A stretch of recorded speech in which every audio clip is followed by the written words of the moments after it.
toda la vida cuando he dicho que la gente de tierra caliente no me gusta. Claro, la gente de tierra caliente es toda esta gente. La gente que no está en Bogotá, la gente de la provincia, la gente de la Colombia profunda, la mayoría de los colombianos.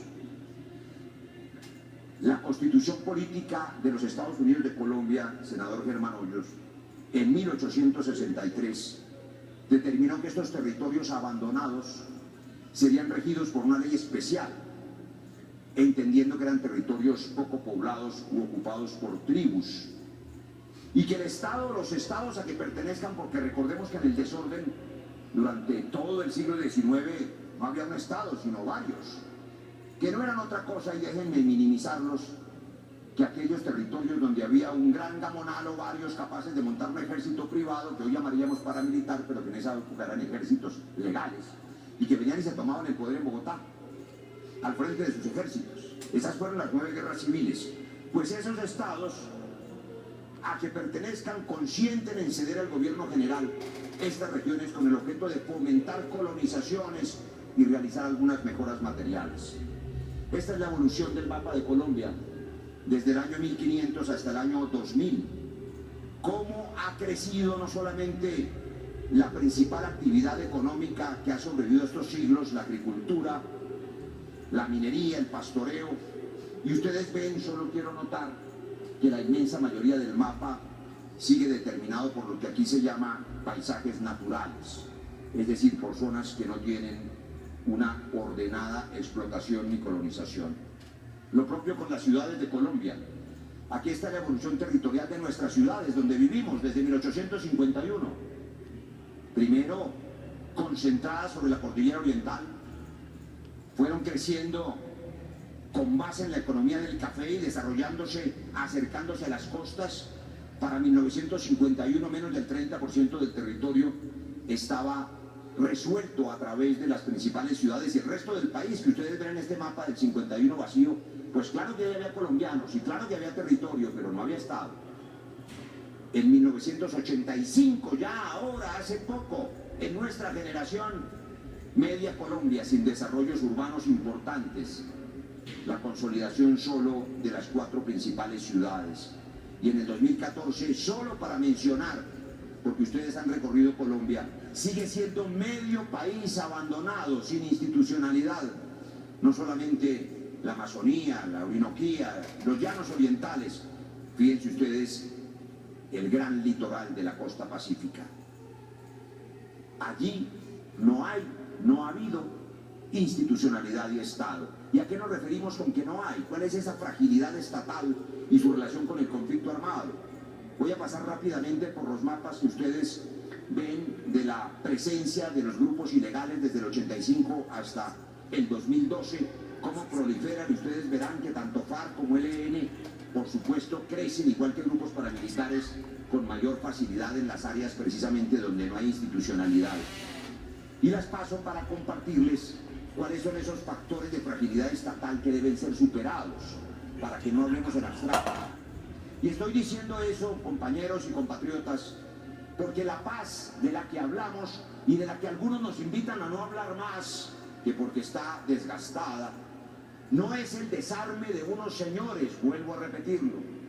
La paz es la oportunidad para construir un Estado que ocupe el territorio y que le dé la mano a las familias colombianas. Es la oportunidad de que en los gobiernos futuros y presentes, en lugar de invertir las vidas y los recursos en bombas, en metralla, en guerra, en fratricidio, puedan invertirlo en la construcción de este Estado que acompaña a las familias. ¿Qué cosa es el Estado sino que la familia colombiana que nos ve sienta que está allí el Estado para darle la oportunidad del cupo universitario a su hijo adolescente, o el cupo preescolar a su pequeño chico, o el hospital para la abuela enferma, o el trabajo para la madre cabeza de hogar, o para el padre esforzado, o por lo menos la seguridad en las calles? El Estado acompañando a las familias colombianas tiene que empezar por estar donde viven las familias colombianas, es decir, en todo el territorio nacional. ¿Qué hay que superar? Primero, los factores de fragilidad tienen que ver con el cumplimiento propio de las funciones estatales, efectividad estatal. Segundo, autoridad estatal. Y por supuesto, presencia estatal territorial legítima. uno puede medir esa efectividad. Hay efectividad del Estado si hay provisión de servicios públicos en todo el territorio, si hay infraestructura, si hay ejecución de proyectos productivos, si hay capacidad de desempeño fiscal. Miren estos 4 elementos, ustedes los conocen, los trabajan todos los días en sus municipios. Si lográramos que en cada municipalidad de Colombia y en cada área del territorio hubiera servicios públicos, infraestructura, proyectos productivos, y ese municipio tuviera capacidad de desempeño fiscal, habría Estado. Pero también legitimidad, instituciones económicas, servicios financieros, generación de oportunidades, capacidad para rendir cuentas. La fragilidad estatal es pues la vulnerabilidad del Estado, que hace crisis además cuando el gobierno no ejerce control efectivo sobre el territorio. Dijo su padre, senador Juan Manuel Galán, y senador Carlos Fernando, que no lo veo, en una de las tantas frases que acuñó en nuestras mentes: en Colombia tenemos más territorio que nación y más nación que Estado. Y esto dicho en 1984 sigue siendo cierto más de 30 años después. ¿Por qué hoy hay que recordarlo? Porque todos los temores válidos de sectores críticos al proceso de paz tienen que ver con la evidencia de la ausencia del Estado. Son paradójicamente los mismos temores que las comunidades nos transmitieron en las zonas de transición que visitamos este fin de semana. ¿Qué pasa con que el Estado no está presente? ¿Qué ocurre aquí donde las FARC han dejado el territorio y están llegando bandas criminales? ¿Quién va a imponer la autoridad? ¿Quién va a proteger nuestras vidas? ¿Quién va a evitar que maten a los líderes sociales? ¿Quién va a evitar que maten al que les han dejado las armas? ¿Quién va a evitar que impere el terror de otros grupos criminales? El Estado. Es una obligación, señor ministro de la Defensa, indelegable del Estado y del gobierno, y particularmente del Ministerio de Defensa y de nuestras fuerzas militares. Mucho les hemos pedido a lo largo de estos años a las fuerzas militares: sacrificio, valor, coraje. Mucho les debemos, mucho las queremos, más aún les vamos a exigir. Reclamaban con razón voces legítimas de las fuerzas militares cuando inició este proceso que, ojo, con llegar a creer que firmada la paz había que disminuir la capacidad de las fuerzas. Dijimos entonces, y repito ahora, que es todo lo contrario. Las necesitamos fuertes y presentes, controlando el territorio, garantizando la paz naciente, evitando que los grupos criminales ocupen los espacios que están siendo dejados por las insurgencias en tránsito a la legalidad. Mucho hay que hacer todavía y es mi principal reclamo, mi principal denuncia transmitida por las comunidades. No hay todavía, señor general Juan Pablo Rodríguez, siempre tan atento a las voces de este Congreso, no hay todavía la percepción de confianza en esas zonas a propósito de que hemos logrado todos copar el territorio. Hay el gran temor de que los grupos ilegales hagan lo que ha ocurrido en 200 años, ejerzan sin Dios ni ley. No va a ocurrir. Es nuestro deber evitarlo y es nuestro principal llamado. La fragilidad del Estado no se resuelve solamente con la fuerza pública. Claro, mire, unos cuadros rápidos solo para mostrar a título de ejemplo en lo que será el PEDES del Tolima, senador Santos, el Plan de Desarrollo con Enfoque Territorial del Sur del Tolima. Fíjense ustedes que el 50% de la primera infancia de estos municipios está por fuera del sistema educativo. La mitad de los niños y las niñas del sur del Tolima están por fuera del sistema educativo. Claro que no hay presencia del Estado. Hacer la paz es permitir que los recursos colombianos vayan a esa región a construir escuelas, senadora Sandra Villadiego, a pagarle a maestros en esas regiones, en lugar de comprar bombas inteligentes que se dicen así porque matan más seres humanos y con mayor eficacia. En otras zonas, por ejemplo en el Pacífico Medio, senador Edison Delgado, a título de ejemplo, cobertura de servicios públicos en nuestro cinturón pacífico. Mire usted en Guapi, en López de Micaya, en Timbiquí, qué no decir en Buenaventura, que ha sido escuchada a fuerza de tesón en las últimas semanas por esto que estamos mostrando, la ausencia de agua. 17% apenas de cobertura de acueducto en Guapi, 29 en López de Micay, 25 en Timbiquí. 76 mal contado, pero sin permanencia en Buenaventura. La falta de acceso a agua potable, ¿qué significa? Que no hay Estado. Tiene que haber Estado en el territorio. Ese tiene que ser el producto maravilloso de la paz, que fue posible construir instituciones. La justicia, apenas un ejemplo. En este mapa van a ver ustedes cuál es la presencia de justicia física, de tribunales, de jueces. En el año 2012, o sea, ayer, 118 municipios de Colombia no tenían presencia de un juez. ¿Quién dirime en esos municipios? Las FARC, la guerrilla, los paras. ¿Quién dirime el conflicto? ¿Quién castiga al abusador, al golpeador? Ustedes recuerdan, y se los conté aquí en una constancia, en otra visita, en el Caquetá, como en un episodio increíble, casi macondiano, la comunidad captura a un agresor que golpeó a su mujer en un caso de violencia intrafamiliar. La comunidad se lo lleva a la comandante mujer guerrillera, senador Juan Carlos, para que aplique justicia, porque no hay juez, es uno de estos 118 municipios. Y la comandante guerrillera le dice: qué pena, pero nosotros ya no hacemos eso. Entonces le doy el teléfono y llame al comandante de la policía, porque nosotros estamos en tránsito a la legalidad. Y la comunidad coge al señor amarrado. Mire lo macondiano, porque claro, violación de todos los derechos humanos, pero el energúmeno que había casi matado a su mujer, pues iba amarrado. Se lo llevan al comandante de la policía, y el comandante de la policía dice: sí, bueno, yo lo retengo, lo someto, pero se necesita un juez. Pongan la denuncia en alguna parte. No había juez de garantía, senador Restrepo. No había defensor del pueblo. No había justicia, no había nada. Una hora después estaba libre el energúmeno y me dice la comunidad: le vamos a decir una cosa, senador, a usted le va a parecer increíble, pero estábamos más seguros con las FARC en ese territorio. Increíble que el abandono del Estado signifique que haya ciudadanos que sintieron que la ilegalidad era la que les proporcionaba alguna certeza. Eso no puede seguir ocurriendo, porque era una justicia de propia mano, una justicia, por supuesto, violatoria de los derechos humanos. Pero ocurrió en Colombia, y hoy en el 2017 todavía hay 153 municipios de Colombia donde lo que hay son juzgados promiscuos municipales muy precarios. A título de ejemplo, la fragilidad del Estado en brechas sociales, les comparto esto, compañeros. Estudios del DNP y de otros órganos académicos han segmentado, y no los quiero cansar con eso, en distintas especificidades las regiones de Colombia, en categorías de la A a la E, senador Mereque.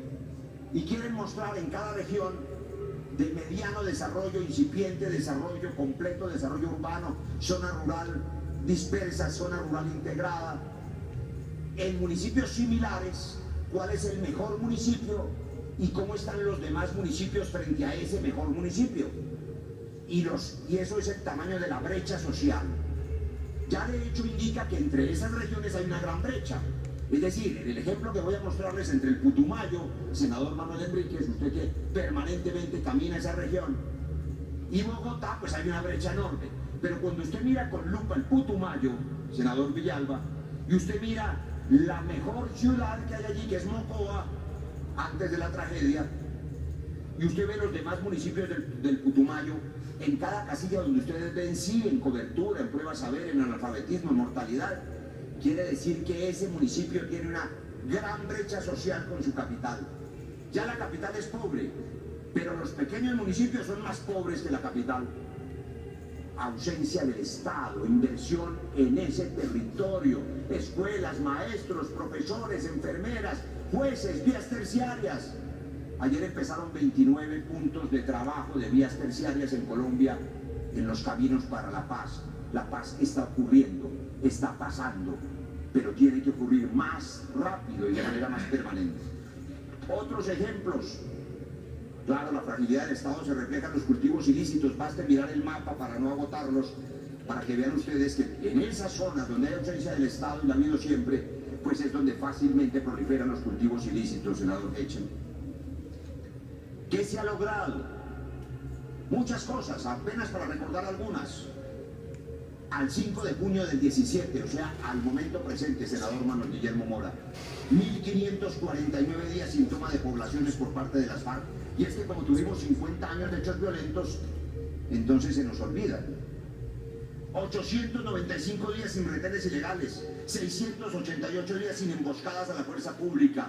Sigo celebrando que esos muchachos heroicos, soldados y policías de la patria que llenaban las salas de trauma del hospital militar, mutilados, heridos, están en su casa o en sus sitios de trabajo sanos y salvos, gracias a esta paz que ha permitido a lo largo de estos días que el 90% del territorio antes dominado por las FARC esté libre de control guerrillero y que hayan salvado ustedes, compañeras y compañeros, ustedes, con esos votos con que nos han acompañado, con el apoyo de todos, de mi partido, de la U, que ha permitido que hagamos esto, ustedes han salvado 2.670 vidas que se hubieran perdido si no hubiéramos firmado la paz.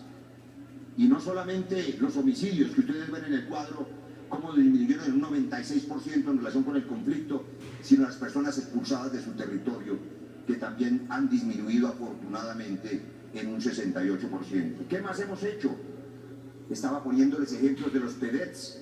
Este que ven aquí es el decreto 893 de ahora, del 28 de mayo, que permite que echen a andar los programas de desarrollo con enfoque territorial, que todos y todas tenemos la obligación de hacerle seguimiento para que los recursos lleguen allá a ese Huila del alma suyo, senador Hechem, para que Algeciras, que es uno de los municipios del PEDET, se beneficie en verdad de la posibilidad de la paz. ¿Qué más hemos hecho? Este Congreso aprobó este plan de inversiones para la paz en este artículo transitorio, en una proposición que en su momento presentamos con la senadora Claudia López y que luego acogió la inmensa mayoría de ustedes, y que permite que haya continuidad en la inversión del posconflicto a lo largo de los años. ¿Qué son los PEDETs? 170 municipios, esos más abandonados, en 16 planes de desarrollo con enfoque territorial. Y claro, cuando uno observa cómo se escogen los municipios, pues naturalmente son aquellos más vulnerables, más empobrecidos, más abandonados, más víctimas del conflicto. No es una sorpresa entonces que cuando usted quiere darle vocería que jamás tuvieron a los campesinos, a las víctimas, a las poblaciones vulnerables, como hizo hoy la Comisión Primera del Senado, aprobando por fast track la creación de las 16 circunscripciones especiales de paz, pues sea también para esas poblaciones, para las más vulnerables, para las más golpeadas, para las víctimas, para los campesinos. Se trata de que ellos tengan derecho a la participación política directa, para que traigan a nosotros la voz de su región, su reclamo y su propuesta, para que en Colombia y en el Congreso en verdad quepamos todos. Estoy por terminar contándoles esta paradoja en estos mapas. El de la izquierda son los que se llamaban entonces los territorios salvajes y tierras de nadie, de los vicariatos apostólicos del siglo pasado. Y el de la derecha es el de los PEDETs. 150 años después, las zonas que tenemos que cubrir se parecen bastante a aquellas que eran tierras de misiones o tierras de nadie.